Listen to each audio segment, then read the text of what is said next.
म एउटा यात्रु र आजसम्म मैले देशको धेरै धार्मिक स्थलहरू दर्शन गर्ने मौका पाएँ। हरेक ठाउँको आफ्नै किम्वदन्ती हुन्छ र आफ्नै अनुभूति पनि। तर बौद्ध चैत्य भने यस्तो ठाउँ हो जहाँ मनले शान्ति र आत्माले आफैलाई साक्षात्कारको क्षणमा चिन्छ।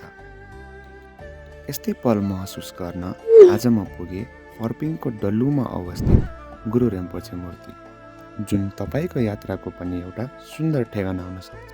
उपत्यकाबाट करिब 45 मिनटको यात्रामै यहाँ पुग्न सकिन्छ।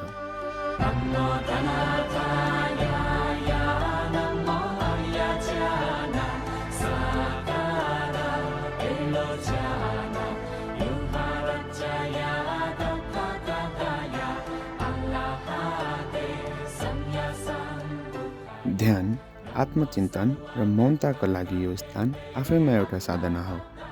त्यसैले कृपया यहाँ जाँदा शान्ति चाहिँ कायम गरिदिनुहोला।